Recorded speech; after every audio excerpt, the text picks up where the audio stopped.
Good, beautiful morning, dear friends. The sun is shining through our windows here at our JSA office, and we hope the same is for you. We're gathering together. I think there are now, 32 of us, which is fabulous, for our empowerment session this morning. And as always, our empowerment series and empowerment sessions are co-sponsored by a number of groups in the community.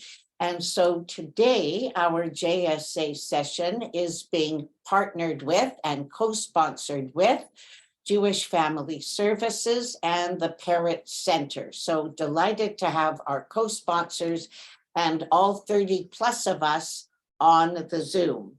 So this morning, we're going to enter the world of positive adventures of being a senior adult. We're going to look at the positive aspects of aging and how we can face the challenging realities of advanced age in a healthy and active manner. Miguel Méndez, our facilitator today, is a clinical psychologist with a master's degree in family therapy. And for the past 6 months, with credits from all his colleagues, Miguel has been working as a facilitator with our peer support service program at Jewish Seniors Alliance. And so, dear Miguel, with your wonderful uplifting PowerPoints, over to you. And we will always leave room at the conclusion for some questions and answers, which Tamar Stein from Jewish Family Services will moderate. First, let us listen and learn from Miguel. Thank you so much, Gita. Hi, everyone. Nice to meet you all. I've seen some of you, but not all of you. So nice to meet you all. It's a pleasure to be here. So today we're going to talk about the positive adventure of being a senior adult. Okay, so what does that mean? Let's see. Okay. 2005, I was 26 years old. I was at the cinema watching a movie I love, and which I recommend actually. Maybe you have seen it, Under the Tuscan Sun with Diane Lane.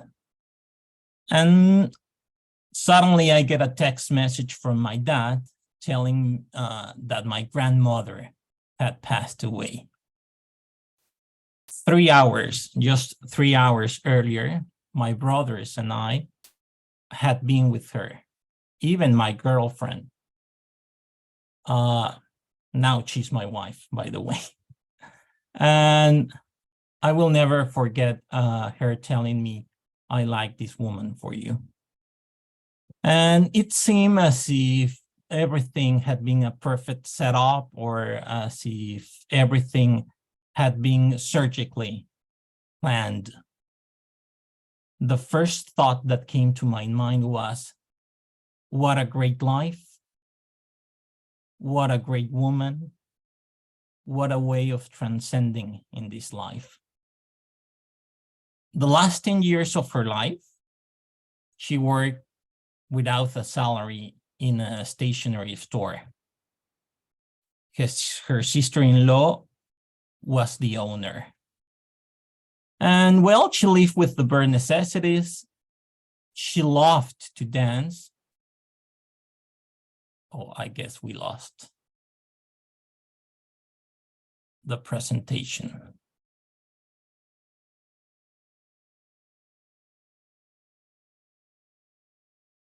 Oh, at least someone else is sharing the screen. Is that right?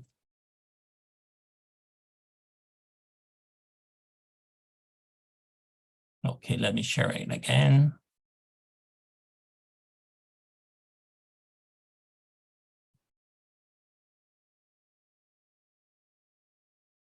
So I was telling you, she lived with the bare necessities. She loved to dance. And when I say she loved to dance, it's because she loved to dance.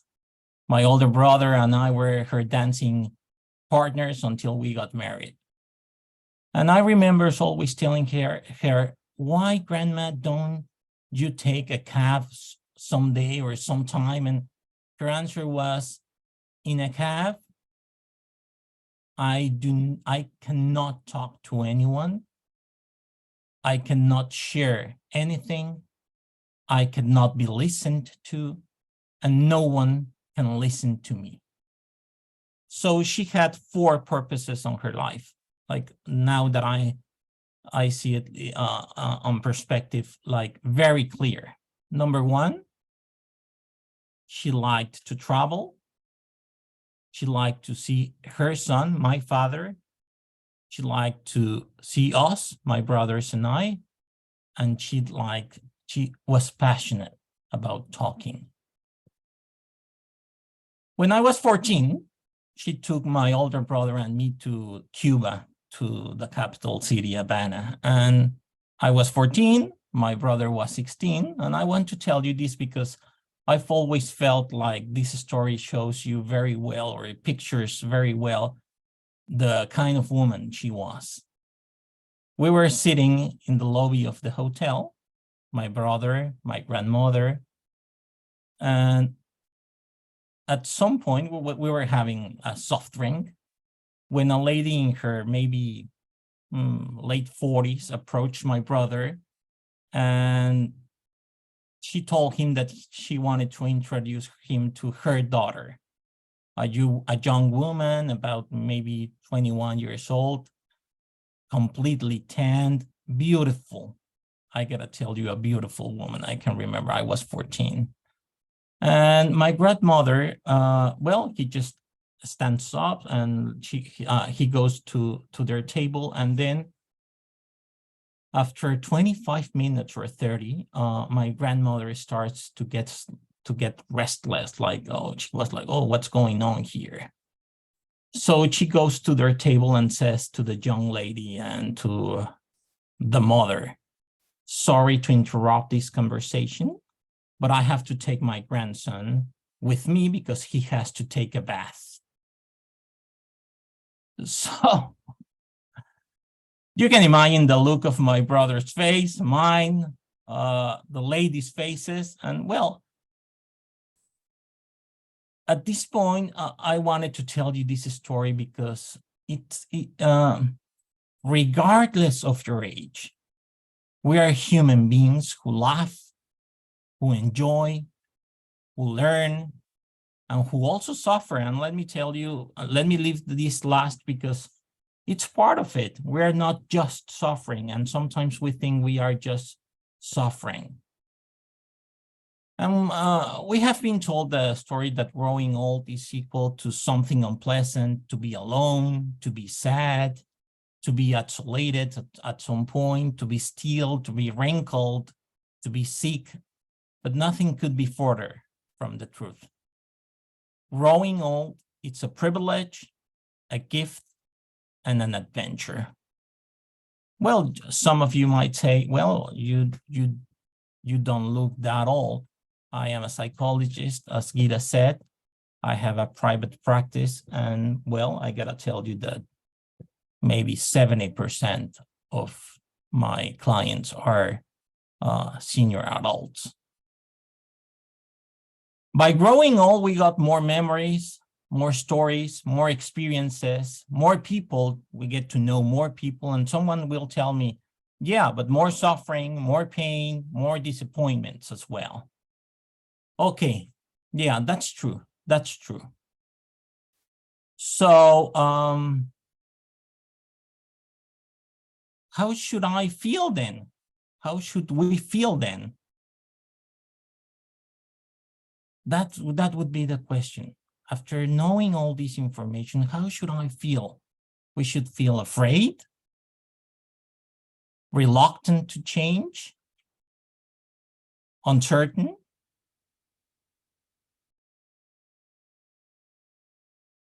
So the way we interpret, the way we see, the way we accept these changes, it's crucial to aging in a positive way. We interpret, see, define, and accept. And what do I would like to highlight this word interpretation, because sometimes there's this feeling of what's the difference between an emotion and a feeling. And they are practically the same. The only thing that differentiates them is that a feeling, it's charged, it's full of our interpretations. This feeling of guilt, this feeling of shame, this feeling embarrassed. It's how we interpret this emotion and we turn it into a feeling. So what about the cultural differences? Let's jump in a little bit on that. There are places where beauty and youth are valued more than wisdom. And there are other places where older adults are a symbol of wisdom and guidance. Where are we? Where do we place ourselves? I would like to make a reflection on this, on which side we are, on the place where beauty and youth are valued more than wisdom, or on those places where older adults are a symbol of wisdom and guidance.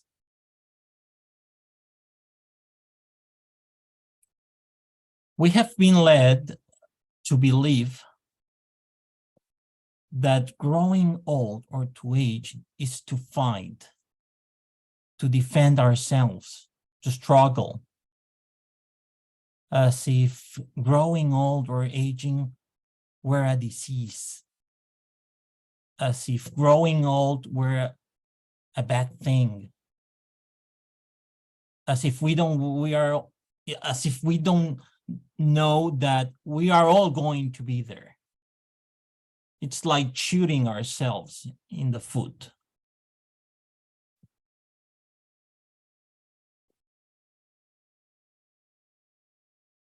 There is a 100% certain statistic with zero margin of error, no bias, no variation, and it includes all of us. If we are born at some point in our lives, we are going to die. And having said that, we have two options or two possible scenarios. Number one, if we don't age, it's because we're going to die young. And if we age, the second possible scenario, we're going to become part of a very select group. We all have heard about ageism, this discrimination against someone for getting older. It would be like quite good or quite something to remind all these people of the statistics that we just mentioned, because again, it's practically shooting ourselves in the foot. So I would like to encourage you to start changing the way we refer to aging as a privilege, as a gift, as an opportunity that is not for everyone. And I would like to say these words again: privilege, gift, and opportunity. And it's not for everyone. So who would have thought? Who would have thought? No one expected to live so long and with such vitality. I just could recall my grandma again, my parents. My parents have become grandparents for the 7th time. And the other day I was asking them, did you think or have you thought about it that you were going to meet your 7th grandson during your life? And their answer, guess what? It was not even close. So no one expected to live so long and with such vitality. And on the other hand, being a senior is experienced as an onset of loss.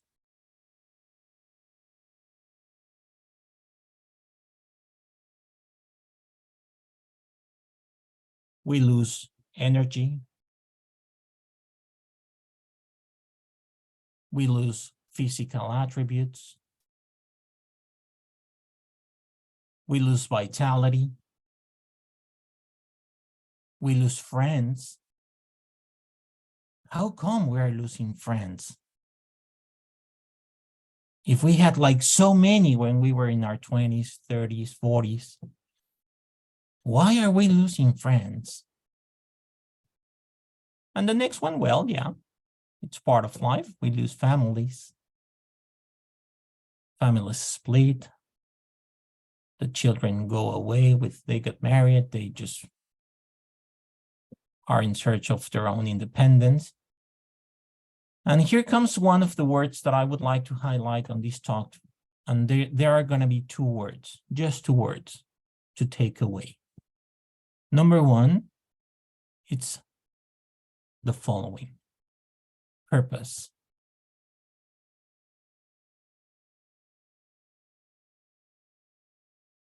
And why purpose?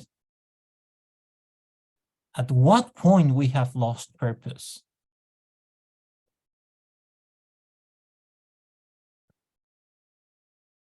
At 30, when we were 30, we were very clear about everything, practically everything. Yeah, we had our doubts, or the horizon was sometimes cloudy, but yeah, we were pretty clear. At 40, we were very clear about everything. At 50, we were clear about everything. At what point did our purposes start to blur? At what point did it happen?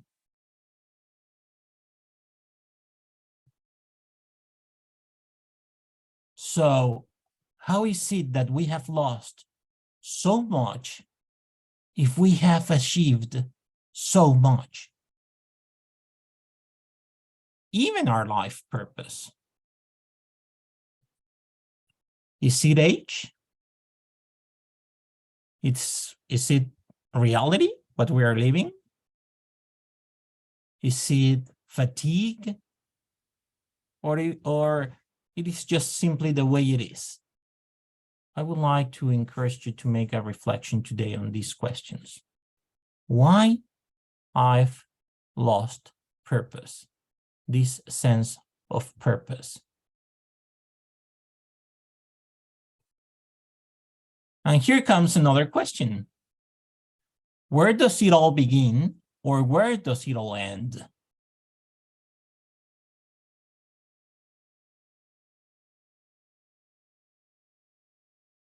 It's a loop. Now, it has no end, it has no beginning. So it's a loop that goes round and round and round. So there's an epidemic of loneliness in older adults, among older adults. We have this thought of less people, more freedom.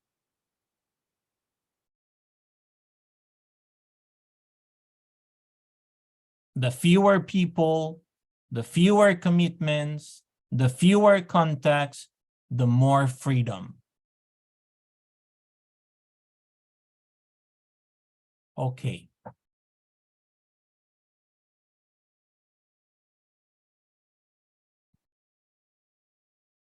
If I feel lonely, I stop talking. Studies, the recent research showed that on average, a 75-year-old adult uses 8% of the words in communicating with someone. 8%. An adult person speaks 160 minutes a day. 160 minutes a day. This means that an older adult speaks 12 minutes. 12 minutes in a day to communicate with someone. 12 minutes. 12 minutes. Can you imagine? 12 minutes. In 12 minutes, you can take a shower. How many activities you do in 12 minutes during the day? So guess what? If we just speak 12 minutes, or we just use 12 minutes to communicate with someone, and this does not include texting, by the way.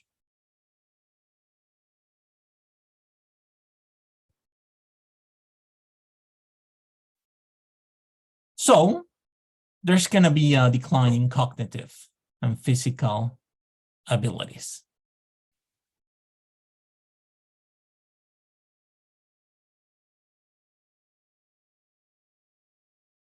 If we are speaking 12 minutes, of course, if you don't use something, we're going to lose the ability. If you not drive, if you not go for a walk, if you don't speak, if you don't read, well, at some point, we will lose the ability. And by losing that ability, guess what? Again, the magic word. I have no purpose then.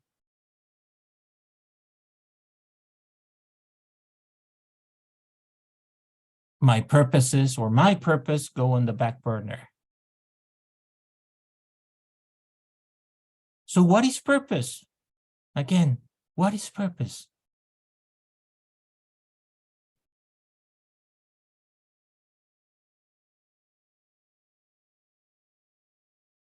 The reason to get up in the morning.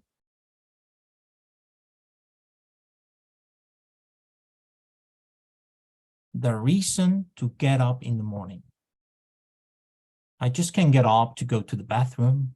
I just can't get up to have breakfast. I just can get up to call my daughter, to get dressed, to see my children or my grandchildren, to go to the doctor. Those could be our purposes. But is that the real purpose we want to live? That would be the question. We could have like so many reasons to get up in the morning. Yes, there are. The question is, does that purpose lead me to where I want to be? Makes me feel the way I want to feel?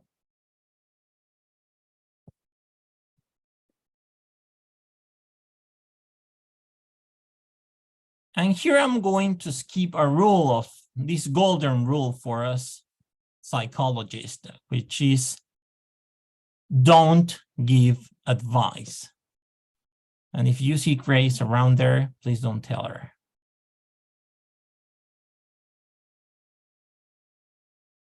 Don't give advice. But this time I'm going to skip this rule. I call it the 3 G's. A little secret to know which pieces, are the one that we need to move in order to get something, and you'll see what. I'm sure we know them. I'm sure we all have heard about them. But this way we will be able to remember them. So remember 3 G's. What are those G's?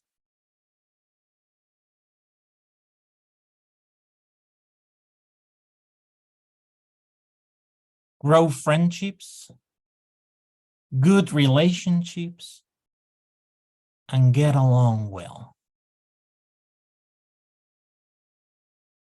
Grow friendships, good relationships, and get along well. And what does that mean? Okay, grow friendships. So we gotta grow our number of friends. Basically is that. We gotta grow that number. It is a number, something as cold as a number. If today it's 1, make it 2. If it's 3, make it 4. If it's 5, make it 7. Doesn't matter if it's 1 again, but we gotta grow that number. It's simply math. If I have just one friend, I gotta grow that number on purpose. I gotta be willing to grow that number. Number 2, good relationships. What does this mean? Relationships that are worthwhile, where we are better, where I have a good time, where I laugh. There's an American writer, Darren Hardy. He wrote a very nice book, which name is The Compound Effect. And he says that a person becomes the average of the 5 people they spend the most time with. A person becomes the average of the 5 people they spend the most time with. So who we are spending our time with? Our cell phone? Our TV?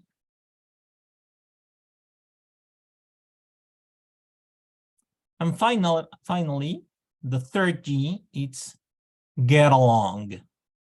Get along well. And what do I mean by getting along? Open the door, take risk, don't be embarrassed. Don't say, I have to go now. I'm leaving because they are waiting for me.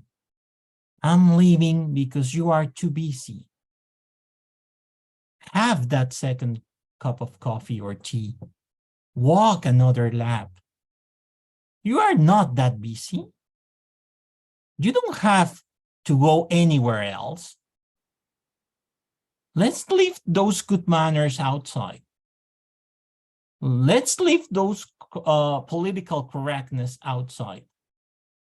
I am from Mexico, and I had a birthday party for my 10-year-old and 6-year-old daughter and son. It was their birthday, and we invited some friends of them, which from school, and they are from South Korea. And well, the appointment was maybe 3:30, and we were like serving food at 5 or so. And they were like, we invite them, and then, well, they came. They had a great moment. My kids, they really like to play with their kids. And at some point, after 2 hours exactly, they got there at 3:30. At 5:30, they just say, Miguel, we gotta go. And I asked him, oh yeah, thank you. Thanks for coming. Thanks for your presence, whatever. And I asked them, do you have something to do? And the answer was, no, we are just going home. So my reflection today is, we have like certain schemas that we feel that we have to stick to those. So if someone you know tells you, do you want an extra cup of coffee? Have that extra cup of coffee. If they tell you to stay 30 more minutes, stay 30 more minutes. So let's leave those good manners, those political correctness outside, please, for once in your life. And guess what? By growing friendships, by having good relationships, and by getting along well, there's going to be a fountain of purposes. You will feel so energized, so happy, so fulfilled, that the reasons that you will have to get up in the morning are going to be a lot. We gotta find those purposes.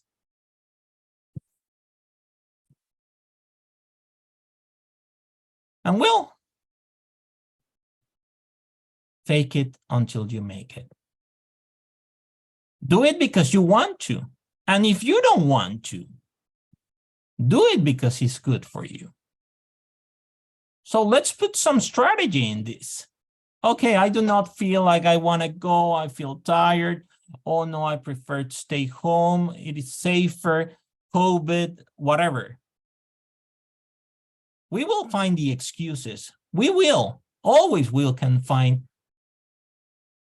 an endless list of excuses. So please do it because you want to. And if you don't want to, do it because it's good for you.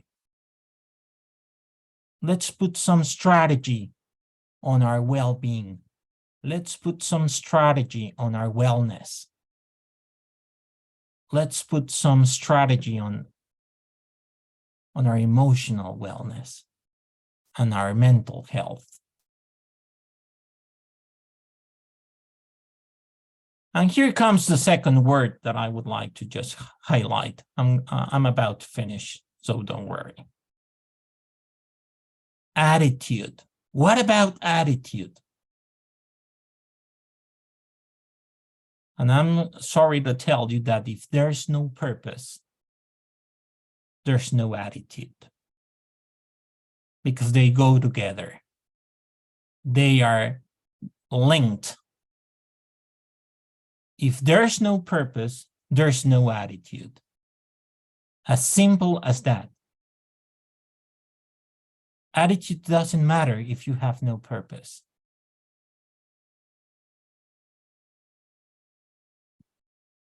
So you are only as old as you feel. And it's not like this romantic quote or romantic saying that, oh yeah, let's feel better, or let's feel okay. All the research says that.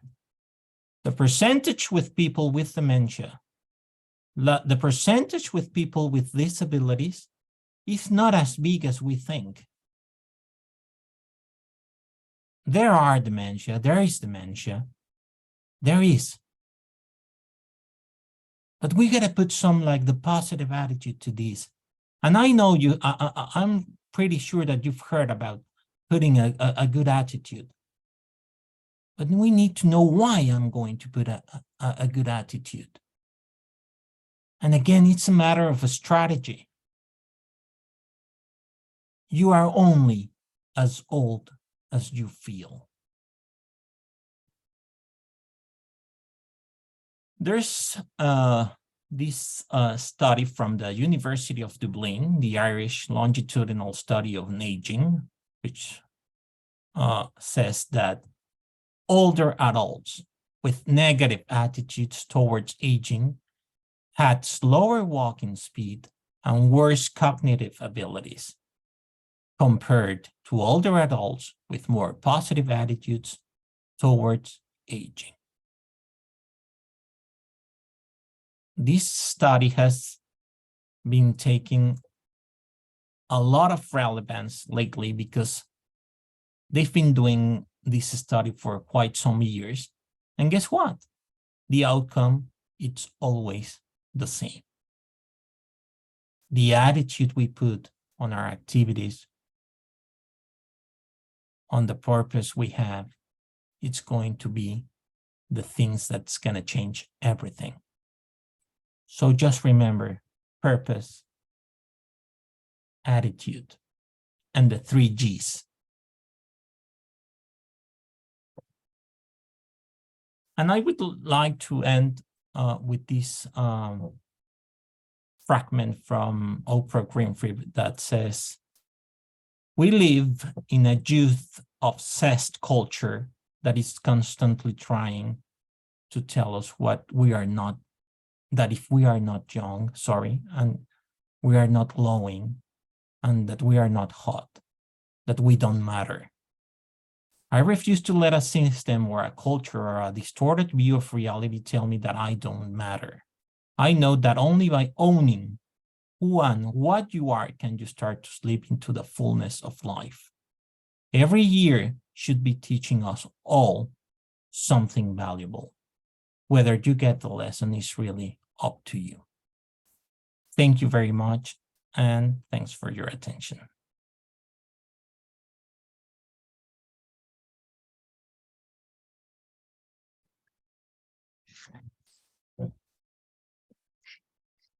Miguel, thank you so much for that very moving presentation.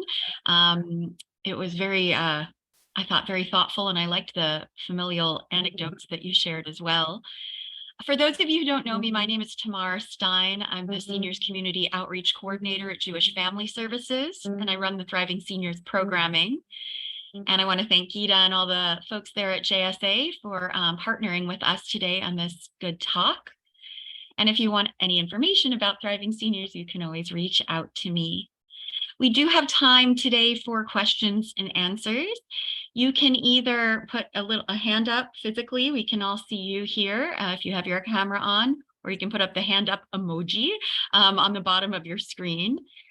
You're also welcome to type the text into me personally, or to Miguel personally, or to put it on the general chat if you have a general question that you don't mind everyone seeing in that way. So I will open the floor up for questions, and we'll let Miguel kind of answer those if anyone has any. I just would like to say that I should be the one asking the questions here to all this wisdom and knowledge from all this. So yeah, I'm kind of nervous now that all this wisdom is going to ask something. Thank you for listening. Well, it looks like Grace has a question. Thank you so much. I want to thank Miguel. Miguel, that was a beautiful presentation. And I am so proud to call you my teammate. Thank you so much. I want to just check in with you, Miguel, because we seem to be defying the attitude that the youth has for us older people with the unconscious biases of ageism. And I wonder, the big question we can ask ourselves, do we give into this ageism? Are we supposed to act a certain way because we are 66, 70? Because it's been really built into our systems for so long, how do we defy and go against that? I guess that would be what I would wonder. How much is it about our societal, what we learn in our society? Just checking in with you, Miguel. Yeah, those we have everything we are, and that's what I see it this way. It's something we just learned. We just learned it when we were kids. We learned it from our parents. We learned it from our grandparents. And there are these political correctness or like these good manners to behave in a certain way, even if we don't agree to do it that way. And now we think that just because everyone else is doing that way, I should behave that way. The thing is that we know, each of us individually, we know what our values are. So we need to listen to ourselves, to take a look to ourselves, and just like make this reflection. Who am I? And where I'm heading to? That's gonna give us the answer to know what that purpose it's gonna be. And then, well, the right attitude towards that purpose. Thank you so much, Grace. Yeah. I see that Tammy has her hand on. Hand up. And Larry after that. Thank you so much. Thank you. And Miguel, I took notes through the whole presentation because you said such important things. I'm interested in the strategy. Because sometimes you wake up and you don't feel as confident as you were when you were younger, or some days, maybe your back hurts or your leg hurts, or so things that haven't happened before. And you need a strategy to keep you going and to participate and go out and phone somebody and go out and, ask to go for coffee with somebody. Even like being a senior, like sometimes, and I'm fairly outgoing, it's sometimes hard to pick up that phone, So do you have somewhere you can point us to read up on those kind of strategies and some of those exercises type things? Yeah, there's lots of books talking about these strategies. I'll give you some recommendations. Maybe I just have to look up for them. But what I would tell you, it's like we gotta like acknowledge that we need those strategies to get up. As you said, that's true. Sometimes we just don't want to. But what happens if I don't want to every single day? You are allowed, you are entitled to just be in bed for, the time you want. But we need to put that's why I put like this quote of, if you don't want to do it, just do it because you have to. It's good for you at some point. And allow yourself, of course, I don't want to do it right now. Maybe not tomorrow, maybe not next week. I always tell my clients in therapy, we gotta validate those feelings. It's important to tell yourself, I don't want to do this today, nor tomorrow, not next week, not this month. That's okay. But at some point, we need to set this strategy in order to know that it's good for us. We all feel that, oh, since I am 70 or since I am 65 or since I am 85, I am not allowed to call my son or my daughter, or because what if she's busy? I just can recall my mom. As you may know, or if I didn't tell you, I am from Mexico and I came here 2 years ago. And well, I was very close to my mom. So I try to call her like maybe once or no, maybe 3 times a week. But at some point, I'd really get really busy. And then we speak every week. And then she tells me, oh, we didn't speak this week as I wish I would like speak to you more. And I tell you, Mom, if you feel, I know this is really hard. This is pretty tricky, but I tell her, if you feel that you want to talk to me, just text me, give me a call. No, but how do I am going to give you a call if you are busy? Guess what? You are the parents. You were the ones that told them how to dress. You are the ones that told them how to behave at some point. You are the ones that told them to get a degree, to get a good man, to get a good woman, to be a good human being. And now we are afraid of what if I call you and you are too busy? Okay, let's see. That happens. Okay, I'm busy. But you have a waiting list on your cell phone, waiting for someone. There is someone, I can guarantee you that, waiting to hear your voice. Always, always, we just have to move forward. We just have to open the door. We just have to take the risk. I know at some point we just get like, oh, if I do this, what will happen? And we're like contemplating all the possible scenarios, the wrong scenarios that might be the outcome of just stepping in and doing a phone call that it was not required. So we gotta, and I want to insist in here, we gotta take the risk. We gotta find that purpose. And you may say, I have purpose. I have my children. I am retired. I am a senior peer counselor. I do volunteering. Perfect. Now just answer the following question. Is that purpose taking me to the place where I want to be? Is that purpose making me feel the way I want to feel?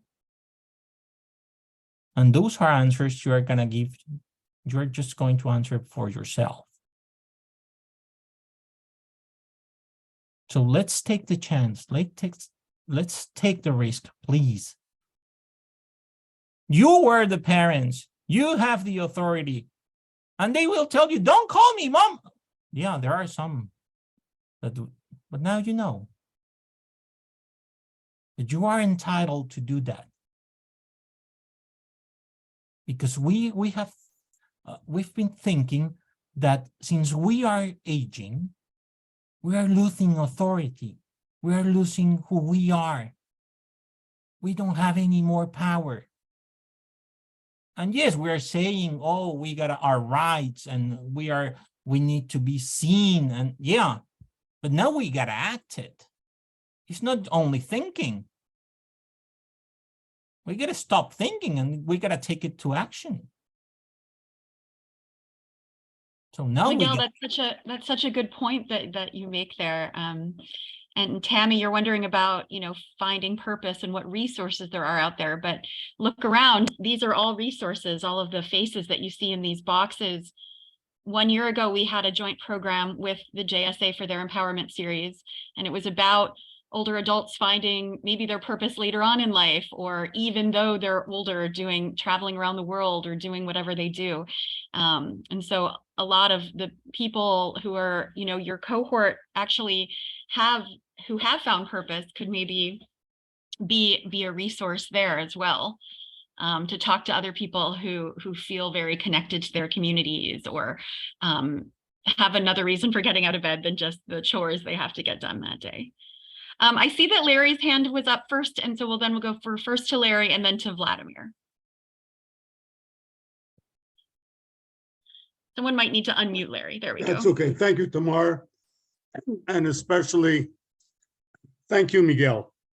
Miguel, I'm going to ask two questions. One of them, regarding your daughter's birthday party, was this the first time those Korean kids were exposed to piñatas? No, it was the second time because it was my other daughter's birthday. Okay. Because of the cultural thing, I'm just wondering if they found it too violent. Okay. Secondly, you kind of buzzed around the word, but when we talk about purpose, it is so important, and purpose is not just to be busy, as I think you pointed out, but there has to be that element of self-fulfillment. And that's what fills up that gaping hole that's left once you hit retirement, etc. I just loved your presentation, and I hope somehow this could be distributed due to the fact that it was recorded. I think it's amazing, and not to distribute it would be bordering on sinful. One other thing is that I do want to mention is the people you're dealing with have come to you, and that's an extremely positive thing for whatever counseling that you're giving them.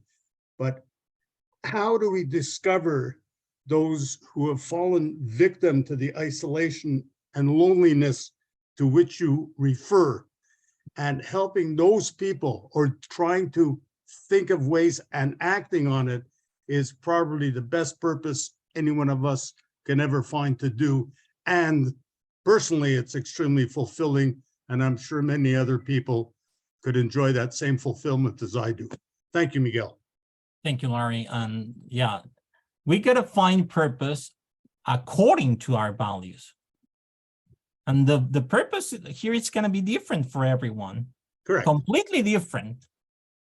As I said, you may have been volunteering, or you may be retired and you are just sick and tired of those business days.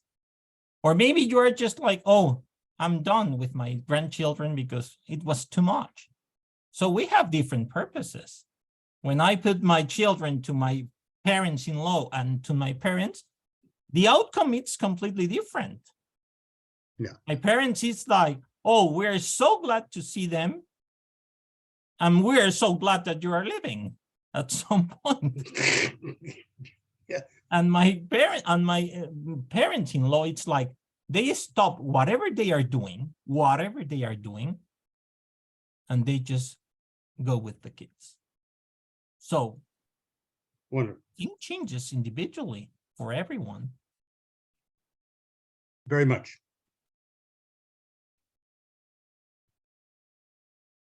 And Vladimir? Thank you, Miguel. It was a nice describing what all life about. But from my point of view, purpose of life, regardless the age, is to do something what you like to do. Then you enjoy it, and you don't push yourself out in the morning. You just comes naturally.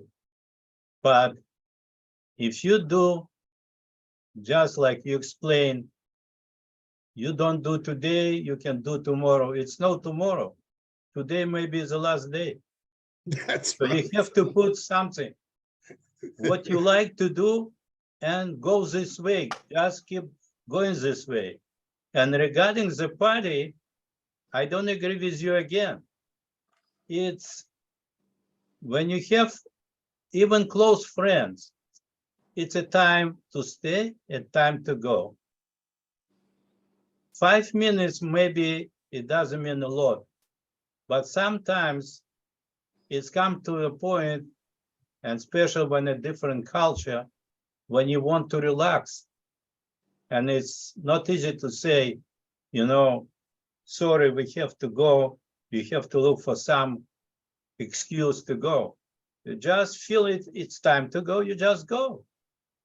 Next time, maybe you stay longer, maybe shorter. Because people who invite you, if they don't know you, they don't know what to expect. And sometimes it's difficult for them to be in this company because they have different mentality, different culture, different attitude, everything different. So it takes time to become a friend. Acquaintance, it's easy. You say hi and say few words and bye. But friend is something closer, is somebody you share something in common. You can wait to see them or talk to them on the phone. So this is my point, but everybody has their own point. No, thank you for bringing that up, Vladimir. And I agree. And let me tell you, this is a matter of boundaries. If you don't want to stay, you don't have to stay. My point goes in the following direction, is that if you want to stay and you don't stay because what will they say? And but I wanted to stay. That's why I'm saying open the door. In terms of boundaries, if you don't want to stay, you just don't stay, just go. You don't have to give any explanation. You don't have to explain the person who invited you to stay.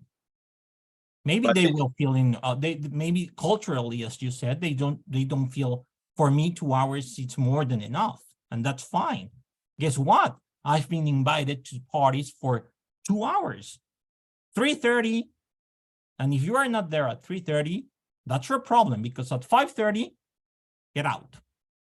So you just set up alarm clock, and when it's alarm clock on, you think you decide it's time to go. That's Because okay. You Those can are stay, you want to stay longer, but people who invite you, maybe they have different plans, maybe they're tired already. That's right. And that's why I agree with you at some point. But there's some situations when you just feel that what if he thinks? What if, and we start like assuming what the other is thinking, what my significant other is thinking. So if you feel that you have to leave, fine, that's okay, just leave. But if you feel that you want to stay and the other person is telling you stay, then stay. Because again, purpose has to do with your own values. Purpose has to do with who you are, what you want. We are at that point where we think that what would be the best manner here? And we're always thinking on the best manners to behave. And at some point, you gotta be yourself. You gotta tell what you think with respect, obviously, setting boundaries all the time. But you need to know that you are entitled. You have the right to say, this is what I like, this is what I want, and this is what I don't like, and I do not want this. And we are, in that way, it's going to put a lot of this pressure that sometimes we feel, this is going to be very low. Because sometimes we are just behaving the way we are imposed, or the way we learned, or the way they teach us. So yeah, thank you for bringing that up, Vladimir. And so we are thanking and blessing all of you for being with us today. Miguel, we are thanking you for your extremely important and insightful and uplifting presentation. May the sun shine on. And I think now we have the poll. It will just take people a minute or two to complete it. And please know how much we value your feedback and your input as we plan ahead. Thanks again so much. Bye-bye.